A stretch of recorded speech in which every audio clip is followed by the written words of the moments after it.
everybody, and welcome back to a new video. I am going to apologize, I sound a bit dead inside. It is 3 in the morning and I also am a bit sick, so it's not a good combination. But since school is officially out and it is now summer, I decided that I will make another summer dress because I'm so excited. So I really like this Princess Polly dress that I saw. I've been seeing it everywhere online and I really wanted it. But I wasn't too big of a fan of the color options that they had, and I thought it would look really nice in green. I don't own very many green items of clothing, nor do I think I own a single green dress, so I thought this would be the perfect time and excuse to have one.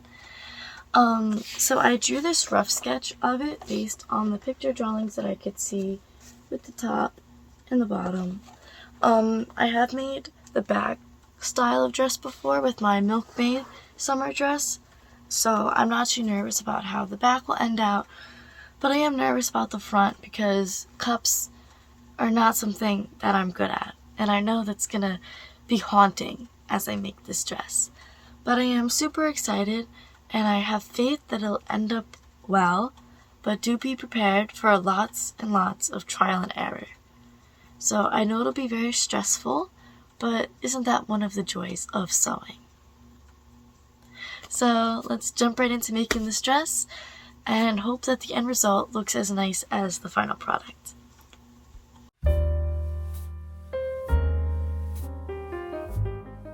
For starters, I did my usual guesstimation measurements to help me plan out my pieces.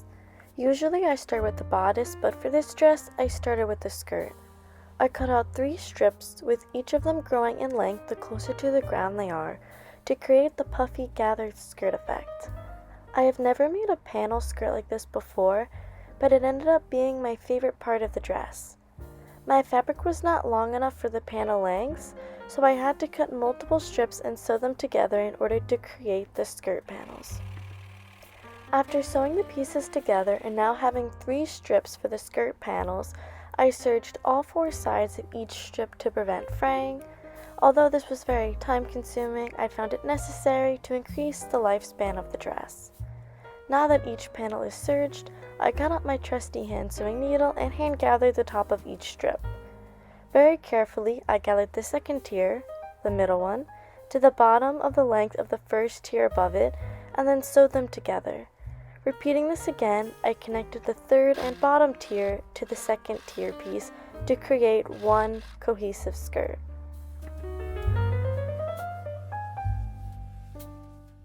I decided to make my third tier smaller width-wise to kind of resemble a bottom ruffle, but you could continue as it was with the other panels and have it be the widest as it is on the Princess Polly dress.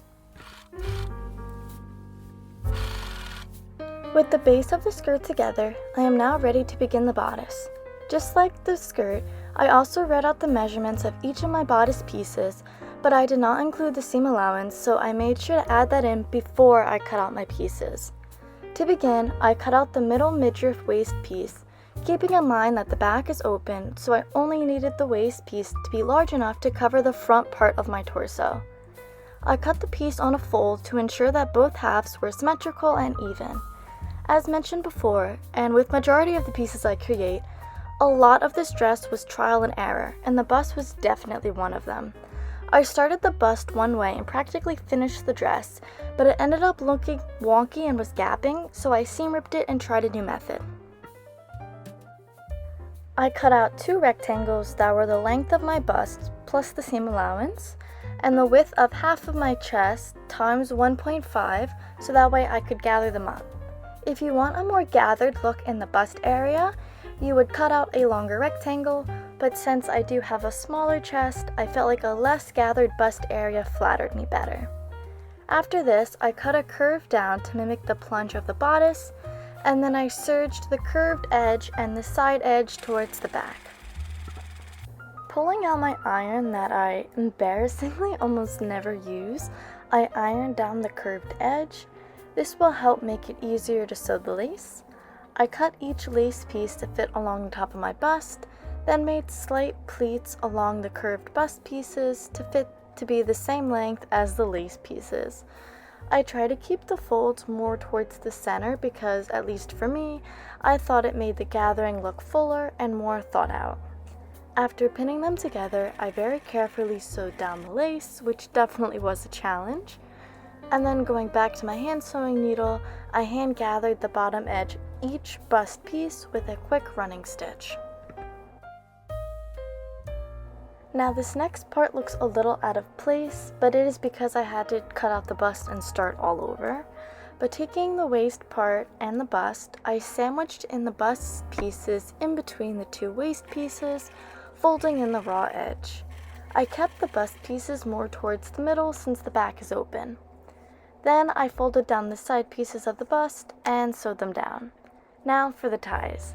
I cut a rectangle that was just a bit too wide and ended up having to trim it, but I sewed this rectangle in half both sides together, turned it inside out, and then top stitched down both sides of the tie, and then made sure to have 4 ties in total. Folding in the side pieces of the waist, I also sewed in a tie on each side, making sure that they are secure.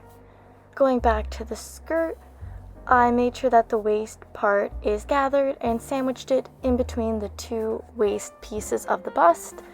I made sure to keep in mind though that the waist pieces of the bust only cover the front of my torso, while the skirt has to go around my entire body, so there should be some excess skirt on either side of the bodice. On the back of the skirt, I folded down the top part of it to create a channel for the elastic, and then sewed some in to help make it fit my body better. Then, matching up the skirt panels, I sewed up the back of the skirt and attached in a zipper. The bottom of the skirt is serged, so I only had to fold it up once, and then I sewed in the lace at the same time, sewing closer to the lace to try to blend in the stitching. Moving on to the sleeves, I started out doing my usual puff sleeve method and used my roughed out measurements to cut the pieces. The good thing is that since it's going to be gathered, the measurements are able to have more wiggle room. And while cutting, I folded it over to ensure that both halves of the sleeve are symmetrical and even. After the sleeves were cut, I serged the curved edge of the sleeve. Then, folding it in half right sides together, I connected the underarm part to form the sleeve into a tube, and then serged that raw seam allowance. Going back to the curve of the sleeve, I folded it down to create a channel for the elastic and inserted it, leaving a space open towards the side seam of the sleeve to connect it to the bodice. With the channel sewn, I used a safety pin to insert the elastic in and securely sew it down. Folding the bottom of the sleeve in twice to create a hem, I made sure to sew it wide enough to act as a channel for the elastic. It is important to not fully sew all the way around in order to have a space to insert the elastic, and then once it is in and secured, sew the opening shut. With the sleeves done, I used the flat part of the sleeve without the elastic and connected it to the bust part of the bodice. Taking the last 2 ties, I connected them in the top corner where the sleeve and bust meet, making sure that it is securely attached. Then, the dress was finally complete.